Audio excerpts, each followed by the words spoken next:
Preacher Jodel, magandang umaga po sa inyong lahat. Good morning. Good morning everyone, especially for our visitors. We're so glad to have you here. Salamat po sa pagbalik-balik. And salamat si Brother Jed. Nasaan po siya ngayon? Ayan, dito lang yan sa Bethany Milan, no? Yung nag-iimbita wala. Ayan, but yung iniimbita nandito, yun ang pinakamaganda dyan. And of course, salamat muli na nakabalik si Sister Gail. And sino pa? Sino pa yung ating pong hindi po bisita si Sister Melcy ha? Yan ay member na yan, no? At yan ay nagpipray sa choir. Okay. So good morning everyone. Welcome to our Sunday School. This is our first Sunday School after our 9th church anniversary. Let us open our Bible in the book of Luke chapter 21, beginning from verse 1 to 3, and then later on we'll jump to Luke chapter 17, 12 to 17. But we'll be reading first Luke chapter 21. Basahin po natin ng salitan itong tatlong verses po na ito. Luke chapter 21, beginning from verse 1, you read verse 2, and then we'll read all together verse 3. The Bible tells us in chapter 21, verse 1, and he looked up and saw the rich men casting their gifts into the treasury.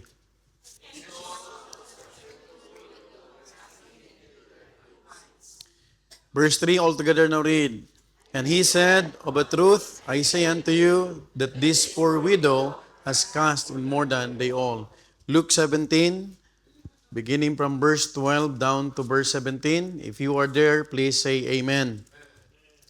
Luke chapter 17, beginning from verse 12, you read verse 13 hanggang marating po natin ang verse 17. The Bible tells us in verse 12, and as he entered into a certain village, there met him 10 men that were lepers, which stood afar off.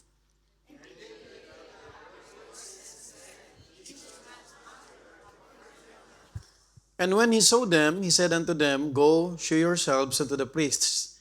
And it came to pass that as they went, they were cleansed.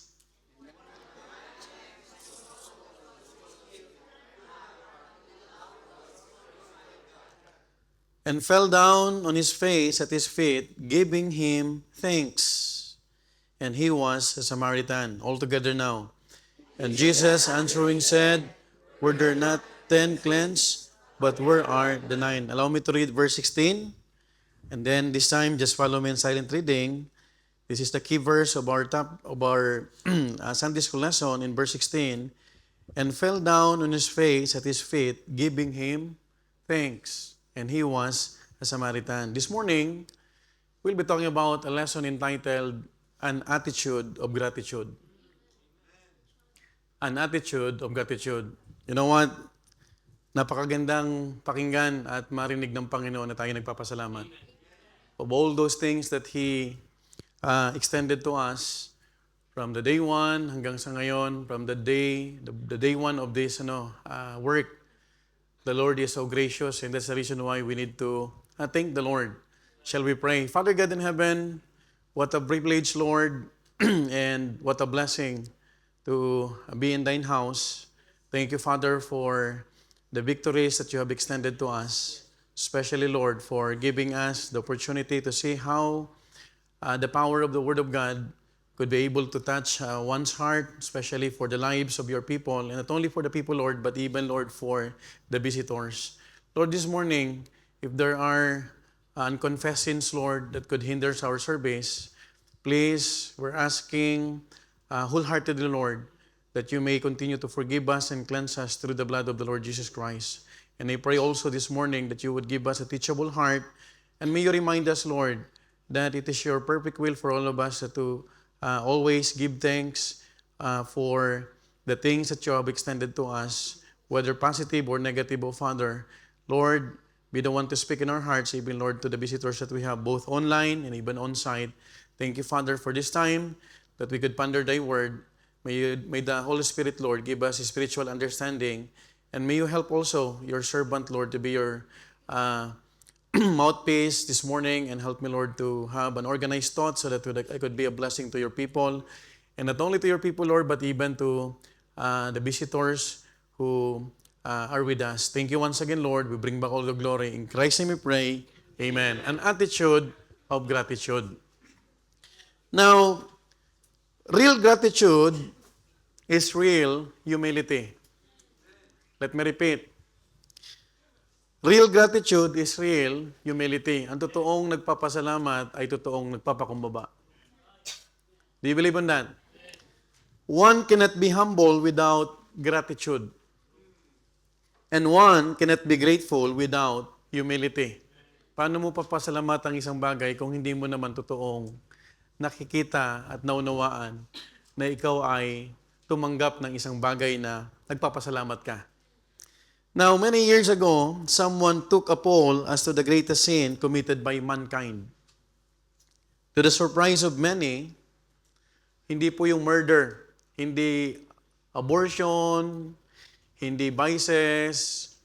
Nagkaroon po sila ng poll, nagkaroon ng tinatawag na research.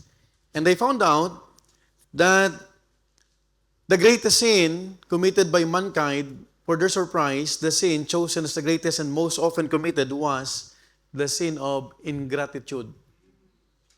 Imagine, who would have thought na sa lahat ng magiging kasalanan ng tao na rampant ay yung kasalanang hindi nagpapasalamat. You know what the Bible tells us? In everything give thanks, for this is the will of God. And that's a command coming from the Word of God. When we are not thanking God, we are committing sin.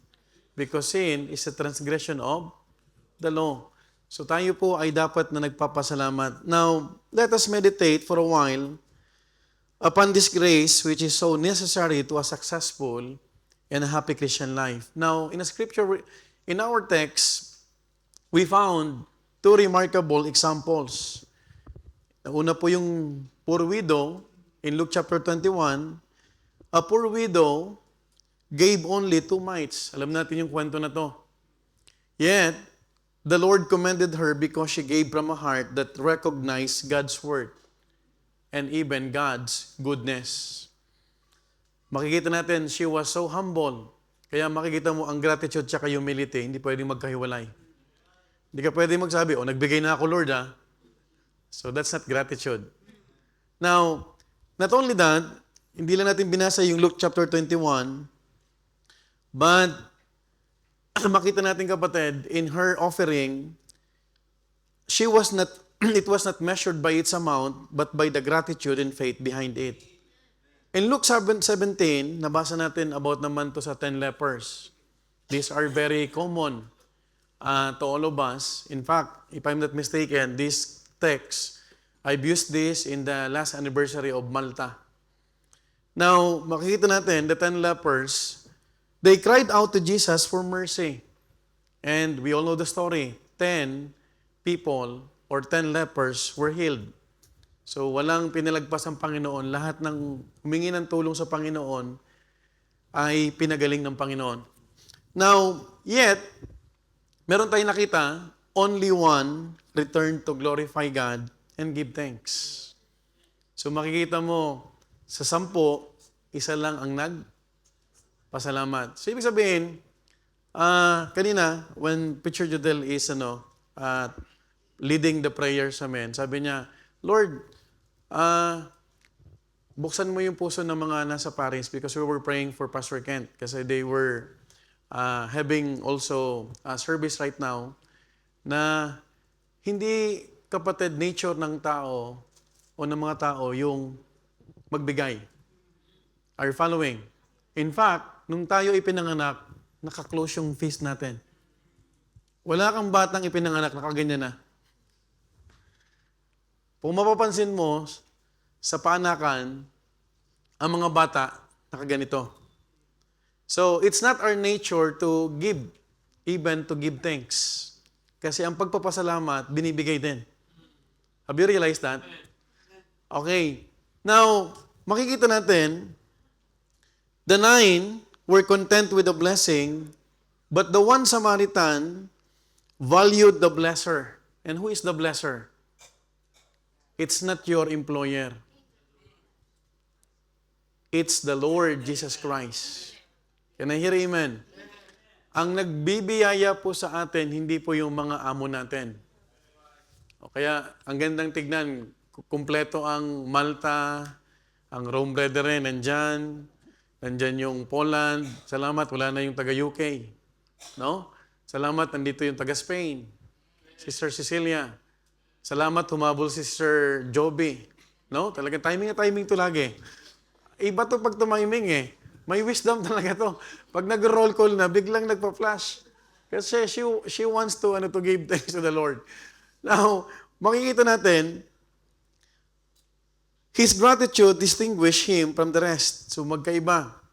Alam nyo kapatid, iba-iba ang attitude ng tao. Do you believe on that? If we are not careful, we can become like the 9 lepers. Quick to receive God's blessing, but slow to return thanks. Alam mo, excited ako ngayong araw na to kasi gusto kong magpasalamat sa Panginoon. After all, amen? What a spirit na Lord, salamat, thank you. And sabi ni Pastor Kent, ganda nung opening, yung worthy of praise. Grabe. Ganun na pala ka, I am thankful to the Lord. Ganun na pala kaganda ang choir natin. Looking back, imagine ang choir noon, Sister Flor Monte, Sister Eliza. Isipin mo imaginein mo. Idagdag ko pa, Sister Leone. Preacher Noli. Sister Doris. Hindi yan usher. Pero kinonvict siya ng Panginoon. Hindi ka dyan, mag-usher ka na lang. Now, looking back, sabi ko, Lord, grabe yung kamay ni Brother Lorenzo. Talaga nakukontrol na mo. Kaso lang, matigas talaga yung ulo ni Brother John Monte. Ibabaw pa rin eh. Rinig na rinig eh. Now, I am thankful to the Lord na the Lord is allowing us to experience growth. Pag nakita mo kung paano ka nagsimula, you would say that the Lord is giving us, opportunity to see yung improvements ba. Hindi para lumaki ang ulo, kundi para magpasalamat. Now, walang masama na makita mo yung improvements. Pero ang masama kung hindi mo ipagpapasalamat sa Panginoon. Alam mo ba yung mga binanggit ko ngayon? Wala na sa choir. Hindi. Ibig sabihin may next generation na. Now, every day, we enjoy God's provision, protection, salvation. Pag-pray natin yung trip ng Bilicana. No? Kahapon, binomba na naman yung Bahrain. Talagang may mga taong ayaw ng kapayapaan eh. Gusto pa rin ng gulo. Pag-pray natin bukas kasi magulo ang Senado bukas. Saan ka nakita? 2 ang Senate President. 2 ang Blue Ribbon Committee. First time in the history. What is happening? Grabe, ang magagawa na lang natin, huwag ka nang dumagdag sa gulo. Mag-pray ka na lang. Huwag ka nang magko-comment dyan. Huwag ka na sumali. Huwag mo nang gayahin ng iba. Bakit? Hindi naman nila nababasa yan eh. Alam mo binabasa? Tinan mo yan. Relate ng relate. Comment ng comment. Do you know that politics is chaos when we do not know the foundation from the Bible? Alam mo, wala namang masama na meron kang, tinatayuan. But make sure sa pagtayo mo, hindi ka magiging dihado sa testimonyo mo. Because people are reading what you are talking. Are you following? That is why your pastor, even before, matagal ko na sinasabi to, hindi ako sumali dyan. We are not a keyboard warrior. Ang lagi nating ginagawa, prayer warrior tayo. Can I hear amen? Let's pray. Kung talagang concern ka, ipag-pray na lang natin. Lord, sana mag-intervene ka rito. Kasi whether we like it or not, we will be affected. At magulo ngayon ang Pilipinas. Huwag ka nang dumagdag. Now, therefore, makikita natin, yung church, countless mercies, gratitude should not merely be an occasional expression, but a daily attitude that shapes our lives. You know what? Pag nauna sa iyo ang gratitude, kahit negative yan, magpapasalamat ka.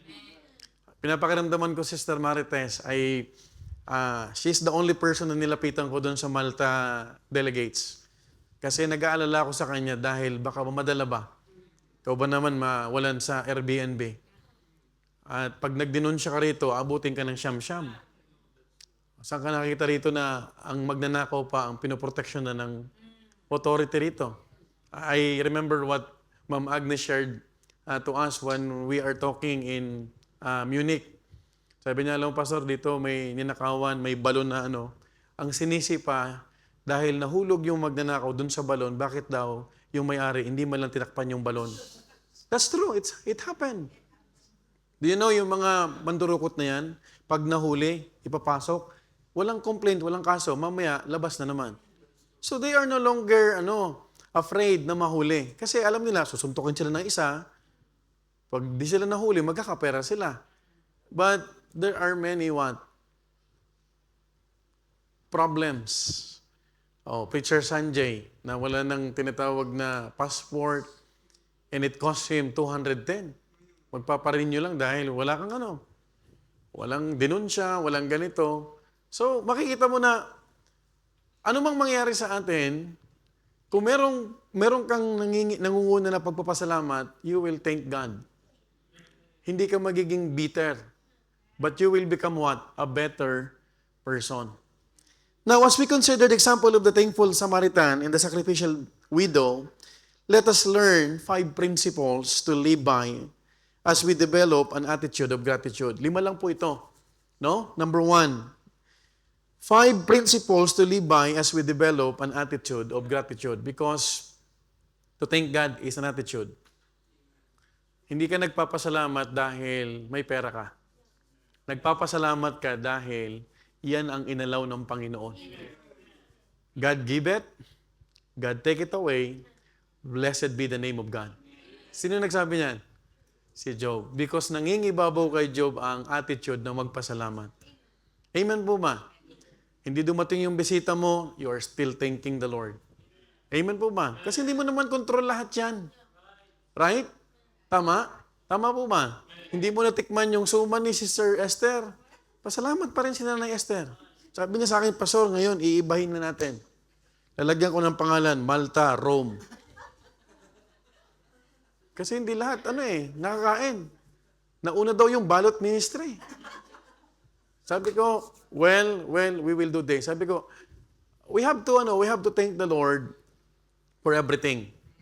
Because meron tayong mga matututunan. Amen po ba? Now, if you are just being sensitive, kahit negative yung pastor, dapat magpasalamatan?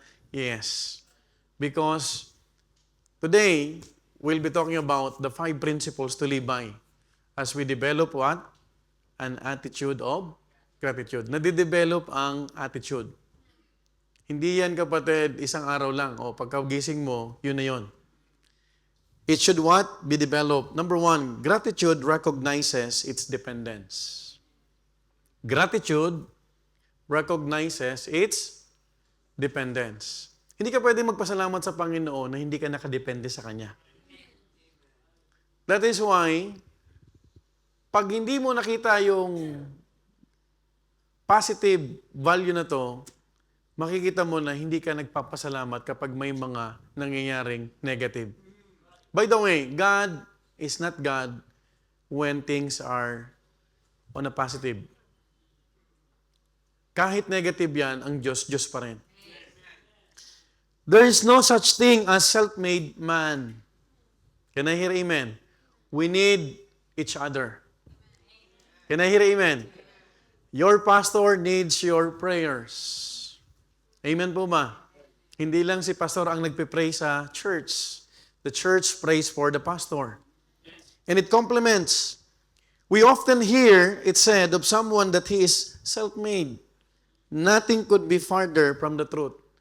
Wala pong katotohanan na ang tao ay mabubuhay ako kahit wala ang tao.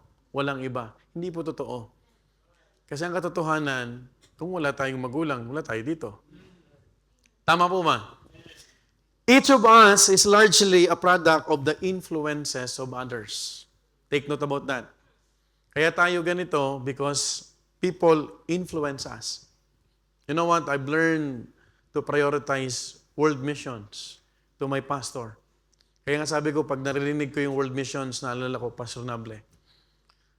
Because makikita natin may mga taong nag-i-influence sa atin. No? One cannot divorce himself from the contributions that others have made to his life. Hindi mo pwedeng ikaila na kung anong meron ka ngayon, may mga taong ginamit ang Panginoon sa buhay natin. Can I hear amen? Short-sighted and self-centered is the person who does not regularly recognize the contributions that others have made to his life, his success, and stature. You know what? Bakit ngayon nagsasabi si Brother Art, by God's grace? Saan niya natutunan yon? Dito. Tama? Oh, saan natutunan ni Gab na kanina nagkakamay na? May bago na naman siya eh. Sabi ni Pechonoli, kagawad mo na para kang congressman. Kinakamay niya. Saan natutunan yan? Dito. Because someone influence. Merong influensya. Yung nakikita natin, nagagaya natin.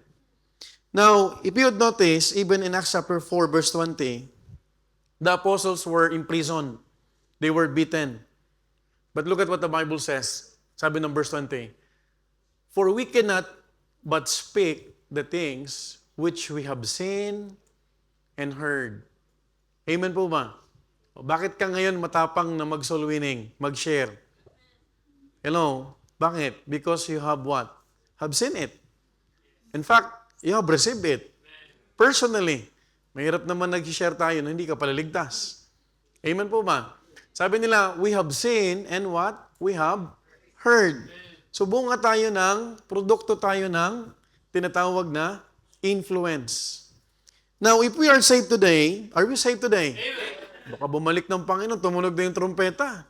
Maiwan tayo. Dapat lagi tayong nakakatiyak na tayo ay pupunta saan? Sa langit. I thank God for our soul winning drive. Nasama ko si Nanay Esther at si Preacher Jason. Sabi nung isa, paano po kung yung mag-asawa yun nakaupo, paano po pag hindi ako nakahingi ng tawad?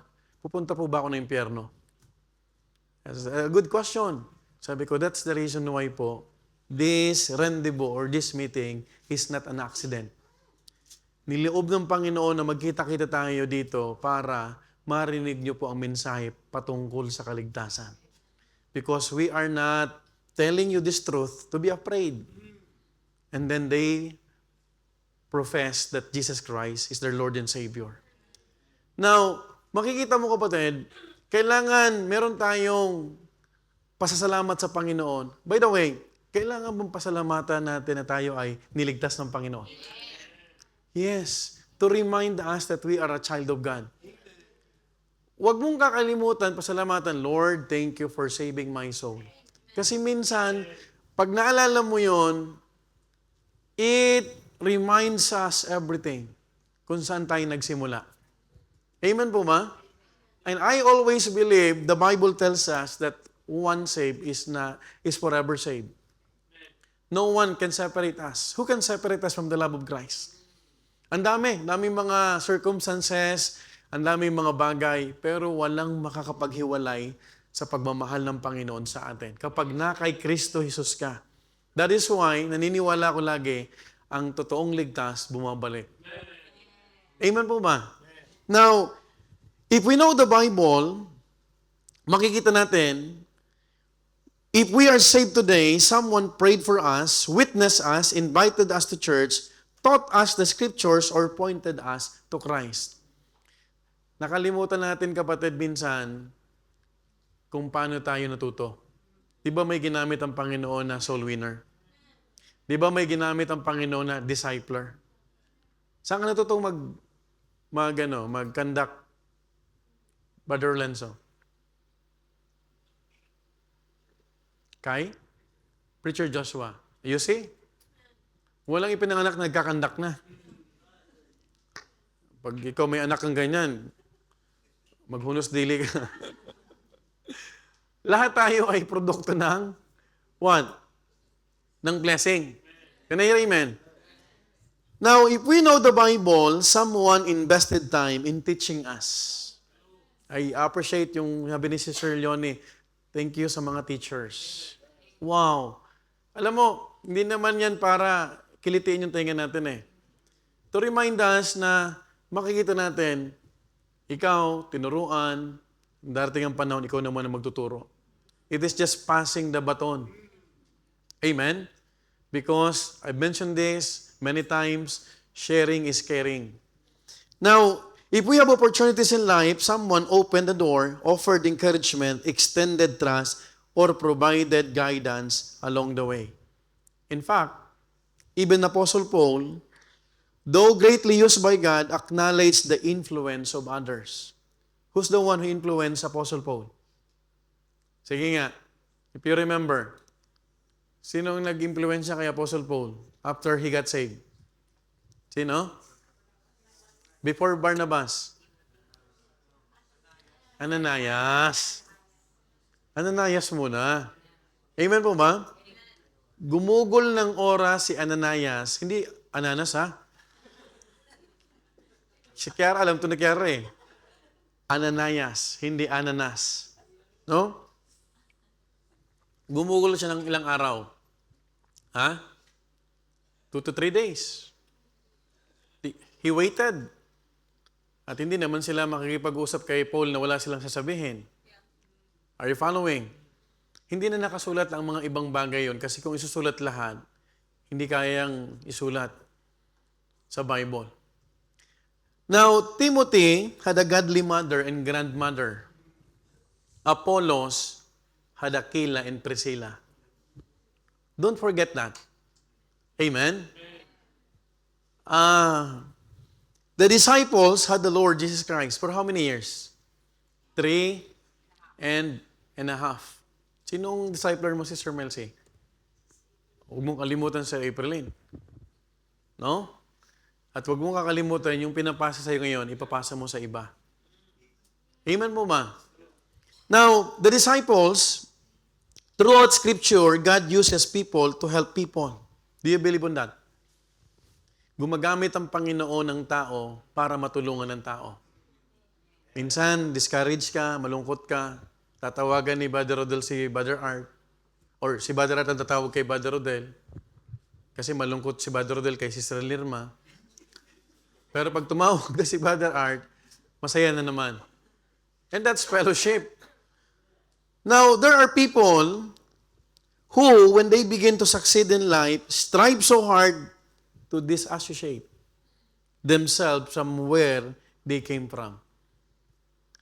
Now, hindi mo pwedeng burahin yung realidad na may mga taong ginamit ang Panginoon sa buhay mo. It's my honor, it's a privilege for me to be associated with Pastor Nable. These people. Now, sadly, some people, they forget the shoulders upon which they stood. They enjoy the fruit, but forget the roots. Ikaw ay produkto ng ministeryo na ginawa ng Panginoon. Don't just enjoy the fruits, but don't ever forget the fruit, the roots.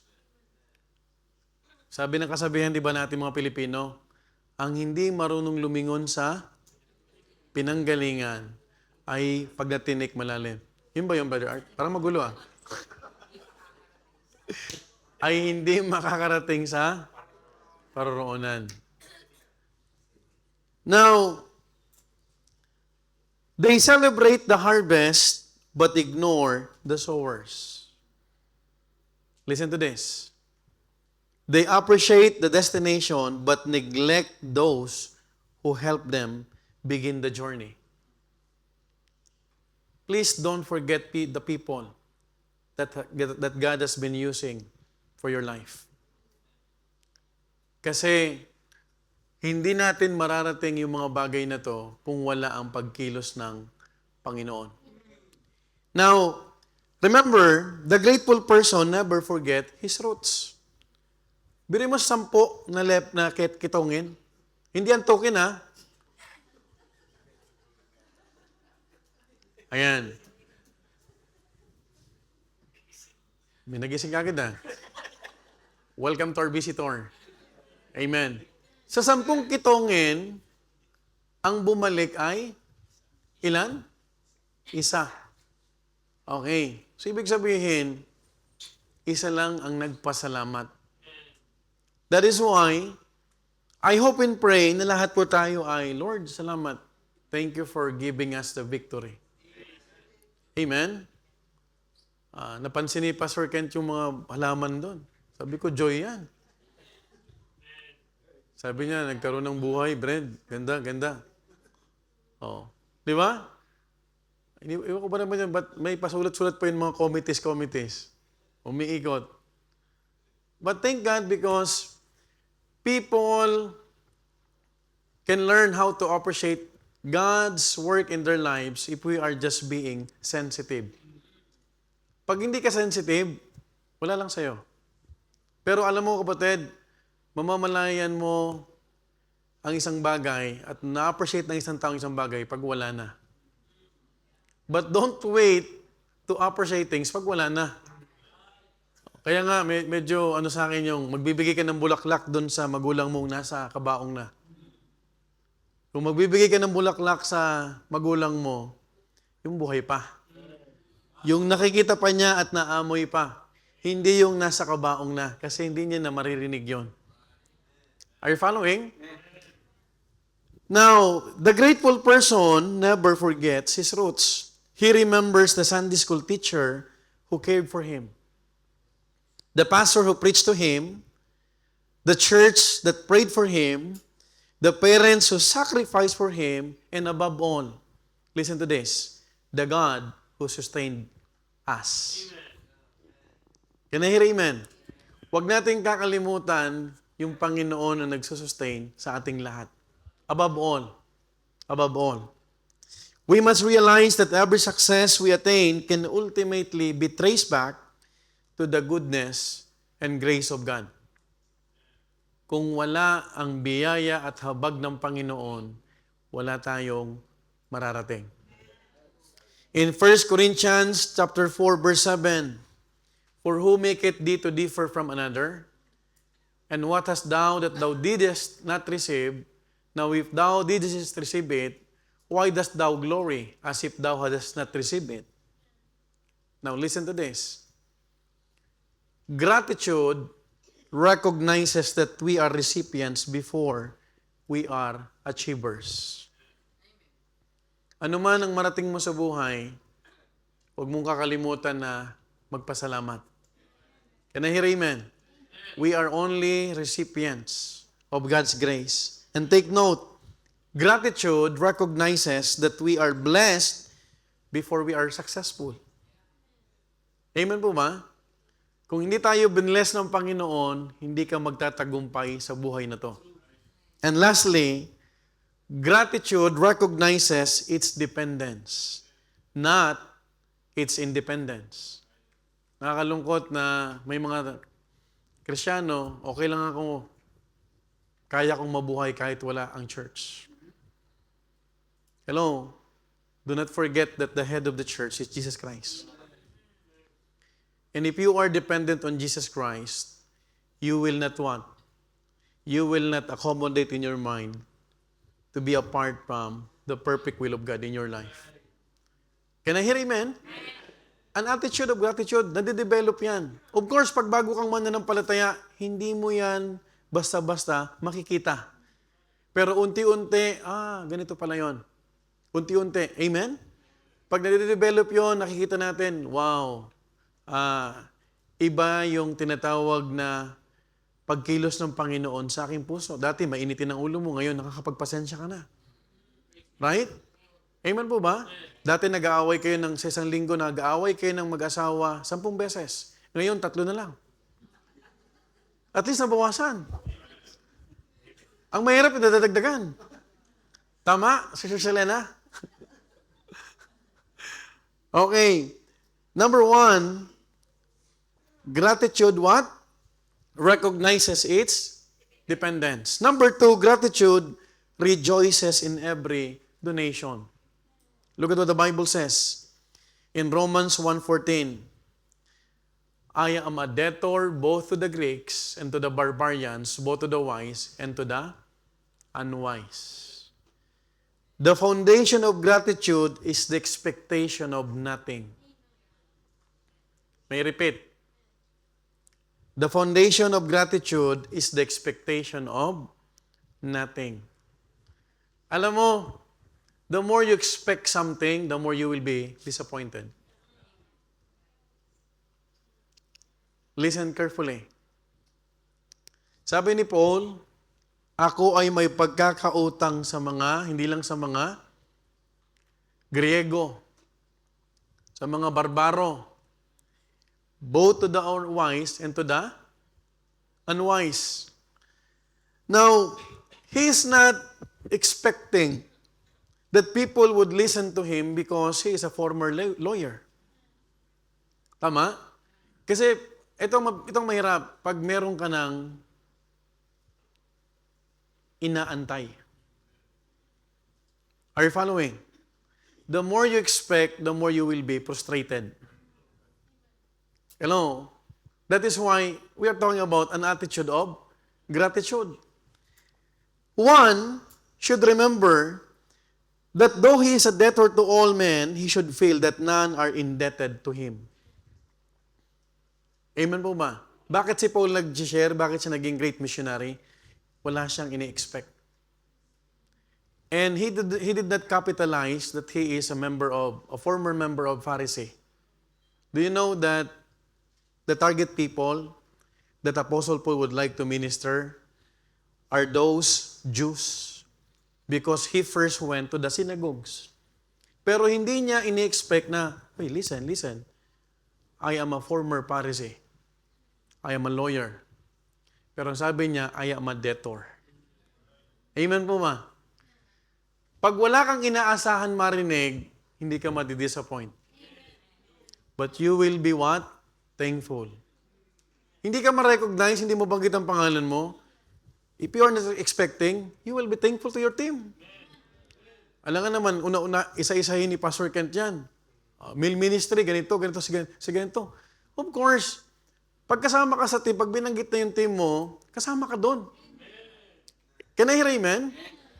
Now remember, not only is this one of the secrets to possessing gratitude, but it is also one of the secrets to happiness. Do you know, there's one secret na hindi ma-discover ng iba. And I hope we will truly understand this.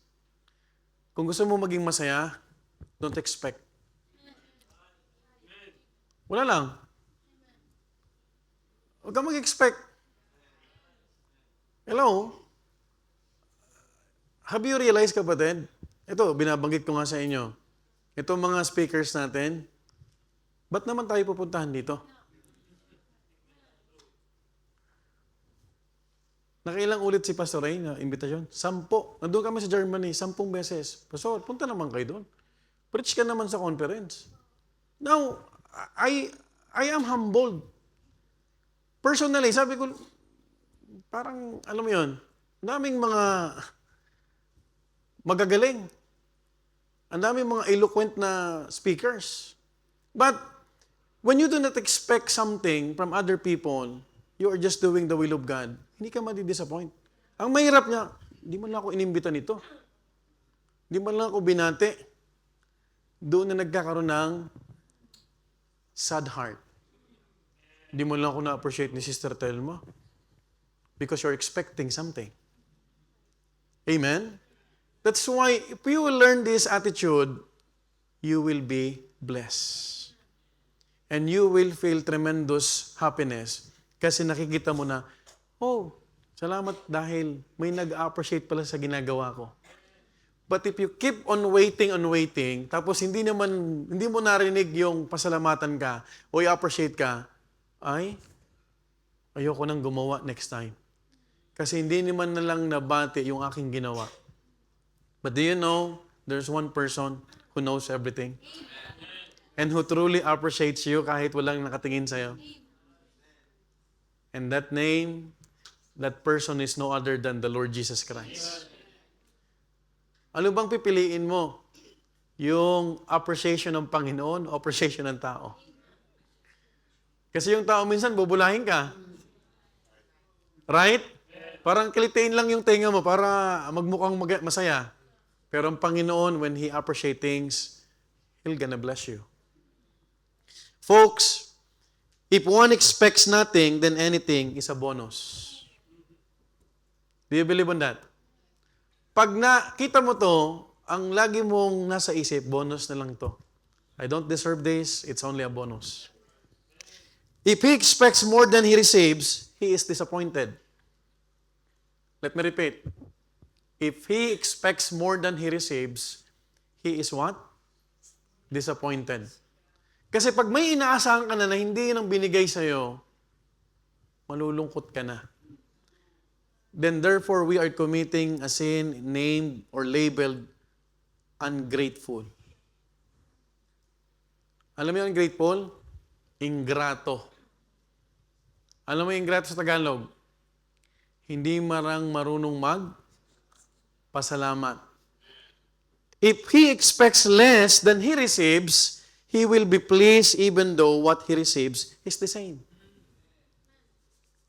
So wag kang umasa. You just do the work. Amen?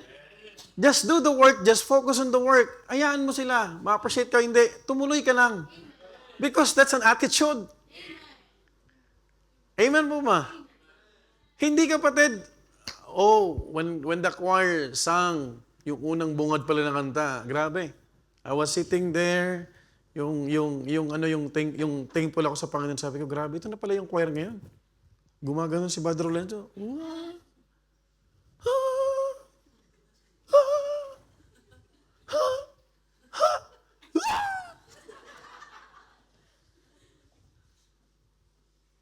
Ibang level na.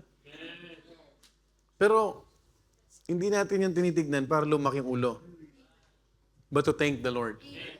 Lord, salamat, wala na Sir Eliza sa choir. Imagine. Iba naman kasi ang strength ni Sir Eliza. Oh. Pag sinabing si Sir Eliza, iba yan. Sabi sa akin ni Sister Rose, Sir, kagaling ng mga coordinators dito eh. Sabi niya, sana magaya namin doon sa Paris. Alam mo yung nagiging blessing ka? Tama? Tama po ba? Ganito, ilagay mo ako sa male ministry. Magkakaproblema kayo. Ito ang problema sa loob ng church. Pag ikaw ay martilyo, naglalagari ka. Ang martilyo, pampukpok. Ang lagari, pamputol. The problem with many Christians or some of Christians is this. When you are a hammer, but you are not performing as a hammer. Every ministry, every service is vital. Do not think that it's less important. Hindi totoo yun. Kasi kung ang disenyo sa iyo ng Panginoon ay martilyo at pumupukpok ka dyan, you are blessed. Can I hear amen? People will not appreciate you pag lagari ka tapos nagpupukpok ka. Subukan mo ipukpok ang lagari. Kita mo tatawa ka. Di ba sira-sira? Now, you discern. You ask the Lord, Lord, saan mo ba ako gagamitin? Amen po ba? Lord, nag-excel ako dito. Ang timpla ko hindi maalat katulad ng timpla ni Brother John Tuason. So, pwede kang dyan sa male ministry. Tama? Ang problema minsan, hindi mo makita ang pasalamatan ng Panginoon sa talent na binigay sa'yo because you are doing other things. But when you know for a fact that, Lord, thank you for this talent, meron pala ako nito, Lord. Help me, Lord, to enhance it. Doon nagkakaroon ng pasasalamat. Pero hindi mo napapasalamatan yung talent na yan kasi iba ang gusto mo. That is why, hindi mahalaga kung anong gusto mo. Ang mahalaga, ano yung gusto ng Panginoon. Amen po ba? You ask the Lord. And before that, you thank God in advance. Lord, thank you for giving me this talent. At kung ano man yan, Lord, na ipapakita mo pa sa akin, help me to thank you and help me to discover it. Ang problema, may talent ka, ayaw mo mag-commit. Tama? Tama, Sir Melcy? Magka-choir na to eh.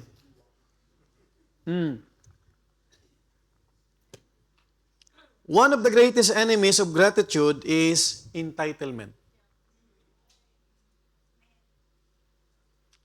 Gratitude and humility are two sides. You cannot separate. Inseparable yan. Amen? Can I hear amen? Hindi ito, kapatid, entitlement. Right? Now, the I deserve this mentality, gratitude says, I do not deserve this, yet God has been good to me. Ulitin natin. Meron kasi mga mentality, I deserve this. They need to respect me. Hindi yan. Dinidemand. Gratitude says, I do not deserve this. Yet, God has been good to me. Kasi pag entitlement yan, kailangan nila akong respetuhin. So you will be expecting from other people. Paano ka respetuhin? Hindi ka nga nagsusulwining. Hello? Absent ka sa midweek. But you want title. Tama? But when people learn, ay, nakaka-bless to kasi gumagawa sa Panginoon, people will want, organically or naturally, appreciate you. Sis, Brad, I am thankful to the Lord because of your life. Wow. Ang sarap sa pakiramdam. You are not pushing what? The title. Can I hear amen? Luke 17 to 18, sabi rito, and Jesus answering said, were there 9, 10 cleansed? But where are the 9? There are not found that return to give glory to God, save this stranger. Bakit stranger? Because she is a what? A Samaritan woman. The 9 lepers felt entitled to the blessing and continued on their way. Only one recognized that healing was a gift and returned to give thanks. Amen po ma? Now, look at this. Many people are unhappy, not because they have too little, but because they expect too much. Expectations versus reality. What is the reality? We don't deserve anything. If your mindset is, Lord, I don't deserve anything, wala kang aasahan. And you will keep yourself humble before the Lord. Amen? Hindi mo sabihin, ako ang humble humble ako. Paano ka naging humble eh? Nagyayabang ka na. Hello? Are you following? Now, they expect appreciation from others. They expect recognition for their work. They expect special treatment. They expect life to always be fair. Alam mo, itong transport ministry ngayon, hindi ko makalimutan to si Brother Emily. Lahat naman kayo. Pero isa sa nagmarka sa akin, may magpapahatid pa ba? Drive yan, drive. Siyempre, may Red Bull muna. May hatid pa ba? Hindi ko nakita rito na nagko-complain. Sabi ko kay Petron Noli, okay to. Tama? Ma-appreciate mo yung tao. Hindi naman tayo mga bulag. Makikita naman ng tao yan. Right? Oh, sipin mo yung kapatid. Bumili ka sakyan tapos ipapagamit mo sa Panginoon. Right? O pag sinabihan ko siya, pag di mo pinagamit sa Panginoon, babanggain niya ang Panginoon yan. Oh, papagamit ko na lang. Kasi mabangga ka. Right? Now, they expect special treatment. They expect life to always be fair. When those expectations are not met, disappointment quickly follows. The problem is not always what they receive. The problem is what they expected to receive.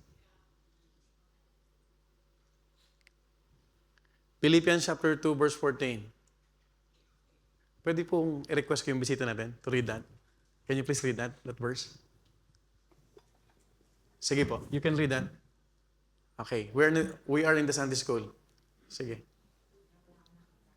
Wala kang boses?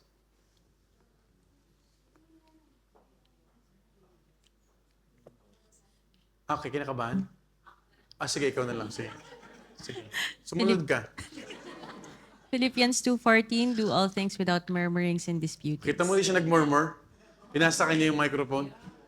Do all things, peace tayo do all things without murmurings. And, what is disputings? Ano yung word na makikita dito? Dispute. Ano yung dispute? Nagre-reklamo ka. Hello? It's an attitude. Amen po ma? Complaining is often the fruit of unmet expectations. Complaining. I thank God for you all. Alam ko naman lahat kayo nag-imbita. Amen? Sabi ko kung dumating yung mga bisitang inaantay ninyo, wala. Tayo kayong lahat. Kaya pasalamat tayo. Salamat tayo. Sumobra yung lechon. Amen? Yung lechon sa next year, doble, magiging 6 na. Oh. Hello? Are you following? Biruin mo yan, friend of Bethany Milan. No? Blessing. Because we learn how to what? Appreciate.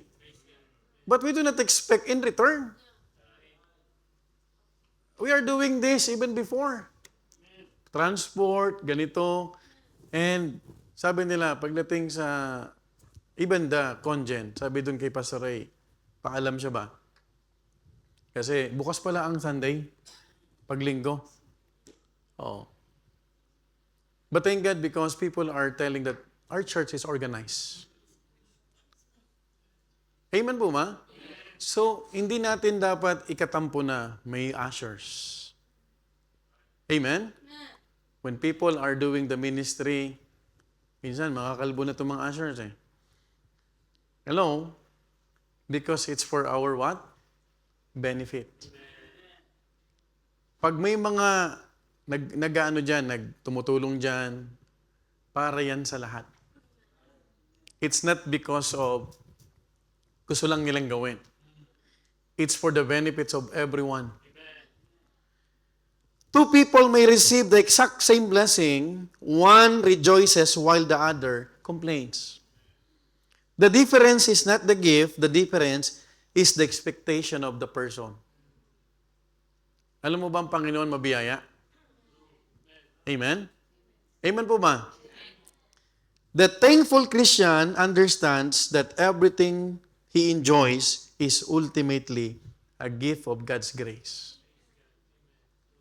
Ephesians chapter 2 verse 8. His salvation is a gift.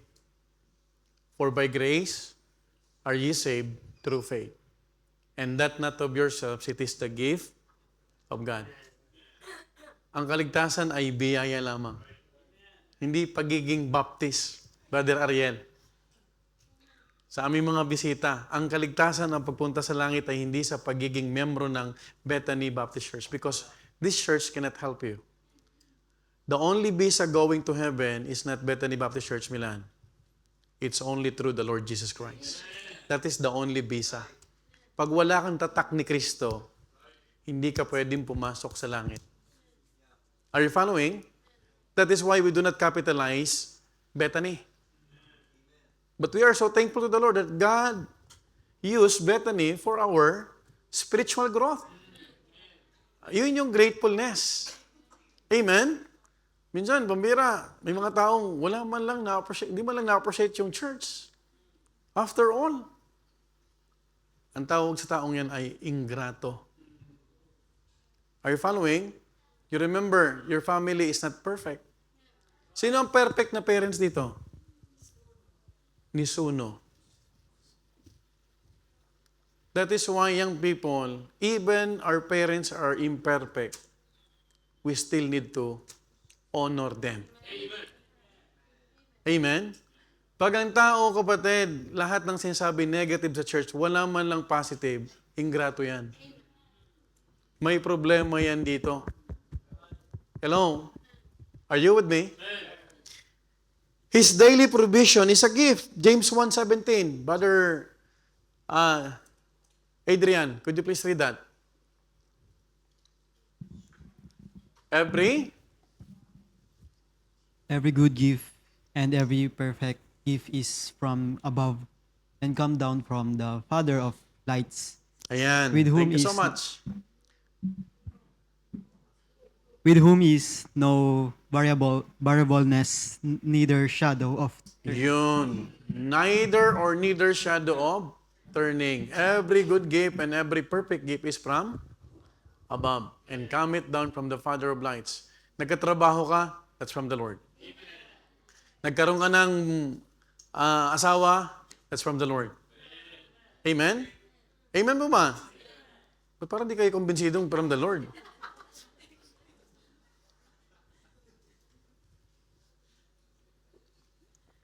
Nagkaroon ka ng bahay, that's from the Lord.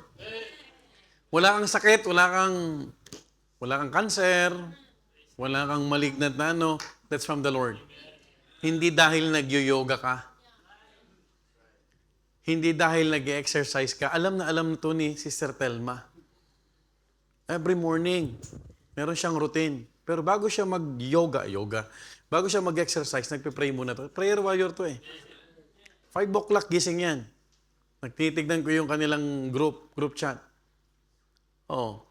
Kasi lahat ng nare-receive natin galing sa Panginoon.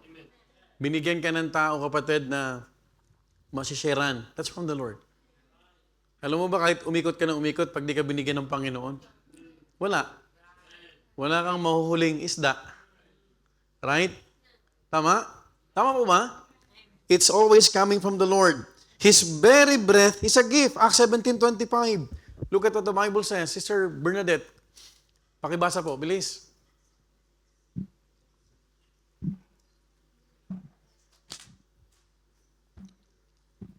Neither Acts 17:25, neither is worship with man's hand as though as he needed anything, seeing he gave it to all life and breath all and all Yun. things. Thank you so much. Seeing He give it to all life and breath and all things. The truth is that God owes us nothing, yet He gives us everything we truly need. Walang kailangan ng Panginoon sa iyo at sa akin. Is that clear? Tayo ang may pangangailangan sa Diyos. Kahit minsan tinutulugan mo siya sa preaching. Bigla na, buhay na naman ah. Oh. No? Alam mo, pag nandito ka sa unahan, hindi ka antukin. Pag lumilipat, inaantok yan eh. Kala mo ah. Lamentations 3:22-23. It is of the Lord's mercy that we are not consumed because His compassions fail not. They are new every morning. Great is Thy faithfulness. When we begin to think that people owe us their kindness, their attention, or their service, gratitude begins to disappear. That's very important. When we realize that every act of kindness, every blessing, and every expression of love is undeserved, gratitude begins to flourish. Apostle Paul viewed himself as owing others. Huwag niyo akong luhuran. Huwag niyo kaming luhuran. Ako ay may pagkakautang sa inyong lahat. Both to the Greeks, barbarians, both to the wise and to the unwise. Hindi kayo dapat. Do not put someone into a pedestal place. Paulit at uulit-ulitin ko sa church na ito. Ang dapat may itaas sa church na ito, yung Panginoon lang. Wala kayong dapat maging loyalty sa pastor. Ang loyalty nating lahat sa Panginoon. Because if you are loyal to God, you will pray for your pastor. Amen po ba? Mahirap naman, mahal mo ang Panginoon, kaaway mo yung pastor. Hindi totoo yun. Lord, I love you. Tapos pagtalikod ni pastor, ibang sinasabi mo. Hello? Are you following? Hindi naman ako ang niloloko natin. Pagka ganun. Right? Tama po ba? When I smile, when I tell someone, I love you in the Lord, I really mean it. Kasi lahat ng sinasabi natin, darating ang panahon, haharap tayo. That is why, if you are not sincere, don't say anything. Amen? Make sure that when you say something, you are sincere. Parang wala nang pinagkaiba yan sa panliligaw eh. Pag nililigawan mo ang dalaga, when I courted my wife, sinabi ko sa kanya, I am praying for you. Magiging asawa kita. Hello? Hindi yung mangangako ka, hindi mo tutuparin.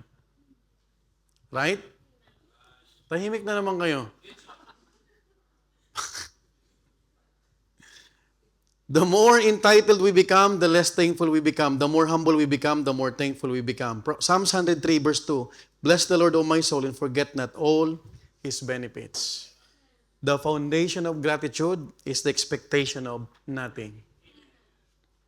Nothing.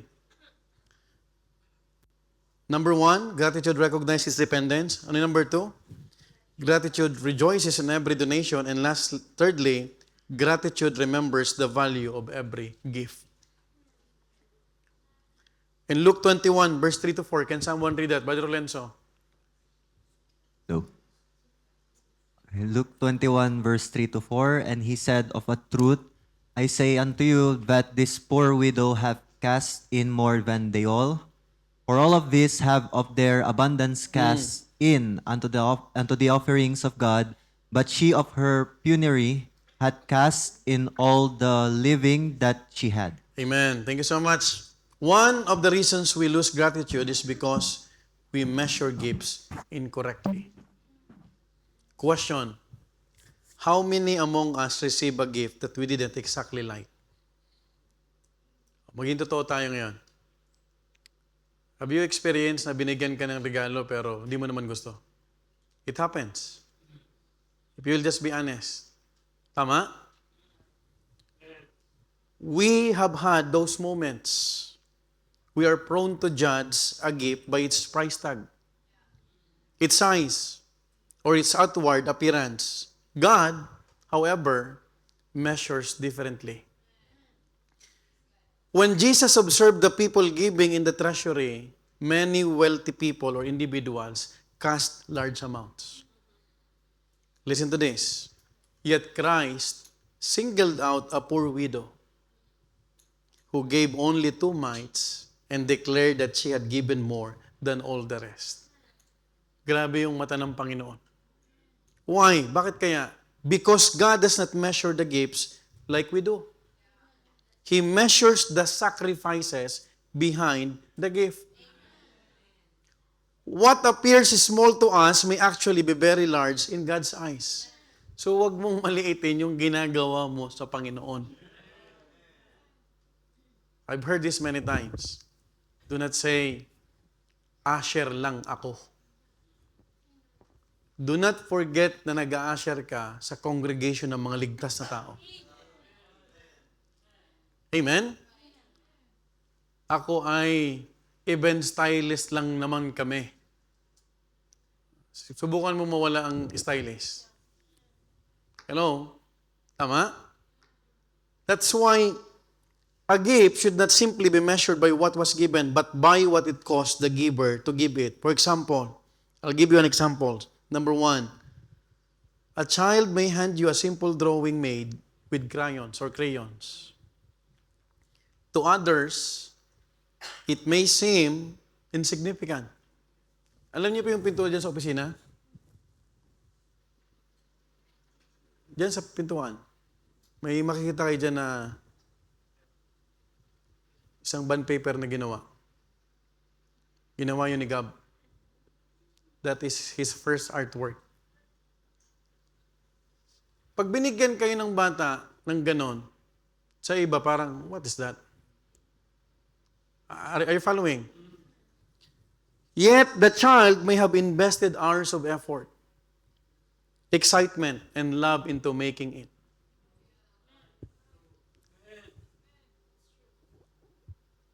Do we value? Ako tago ko lahat ng binigay ng Little Beta Night sa akin. Nakakumpile yan. Si Toto Jerry pa lang. Kasi si Jerry. Ngayon, hindi mo na pwede matawag na Toto. Ay, laki na oh. Kiara, naghahabulan yan sa ilalim. Tama, Kiara? Saan si Tara?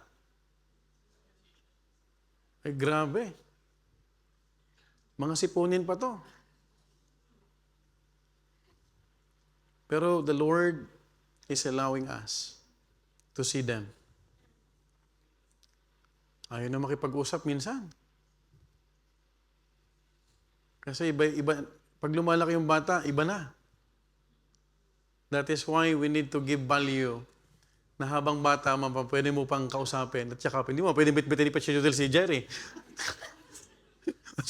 Mas malaki pa sa kanya. Hello? Folks, a widow may prepare a meal. A brother bake you a cake. A church member may send a note of encouragement. A friend may make a phone call. Those are little things. Pero pag ginawa mo yun ng buong puso, it becomes enormous. It gives encouragement. It's a huge impact. The monetary value may be small, but the investment of time, energy, thoughtfulness, and affection may be enormous. The best gifts often do not have a price tag. Sinong makakabili ng kaligtasan ng tao? The gift of salvation is the most important gift that you could ever have in your life. It's priceless. Hindi kayang bilihin kahit ni Elon Musk. Hello? The best gifts often do not have a price tag. Ecclesiastes 9:10, whatsoever thy hand findeth to do, do it with might. Many gifts represent far more than money. They represent someone's time, labor, sacrifice, and love. That's why you learn to appreciate things. Amen? When your child, when your daughter or son is talking to you, you listen. You appreciate them. The grateful person learns to weigh small gifts. He sees the sacrifice, he sees the effort, he sees the thoughtfulness, and he sees the love behind the act. Lastly, at the same time, we should be careful not to over-analyze large gifts. Why? Because a large gift is already easy to appreciate. Pero ang i-appreciate mo ngayon, yung mga maliliit. Kasi hindi mo alam, nung kumakain ka ng suman, ilang oras na niluluto ni Nanay Esther yun.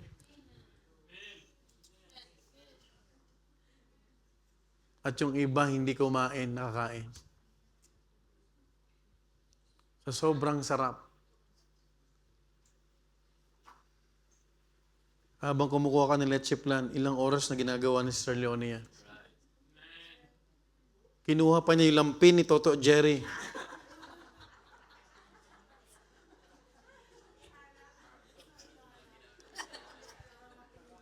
Kaya malapit ka kay Toto Jerry.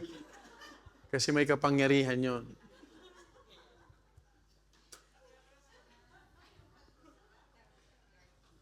Hello? Let's appreciate one another. Let's be grateful to the Lord. Amen? Amen po ba? Oh, you want to be a blessing to your pastor? Punta ka ng midweek. Amen? Tinanong ko yung attendance, 52. Kasama na bata. Anong nangyari? Nag-average tayo ng 70 every midweek.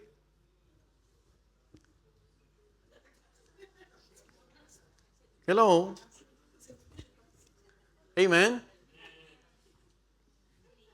Punta naman kayo ng midweek. You're not attending midweek service because of pastor. We're attending because of the Lord. Oh, this coming Wednesday, Pastor Kent will preach. Ang huling El Bimbo. Oh. Amen po ba? Punta tayo. Mahirap pag-preach sa upuan. Repent! And God reminds us that we can develop our attitude. Amen? Kahit may mga irregularities, let's thank the Lord. Because at the end of the day, it is God who placed us in the ministry. Let's all stand up and we'll pray. Father God in heaven,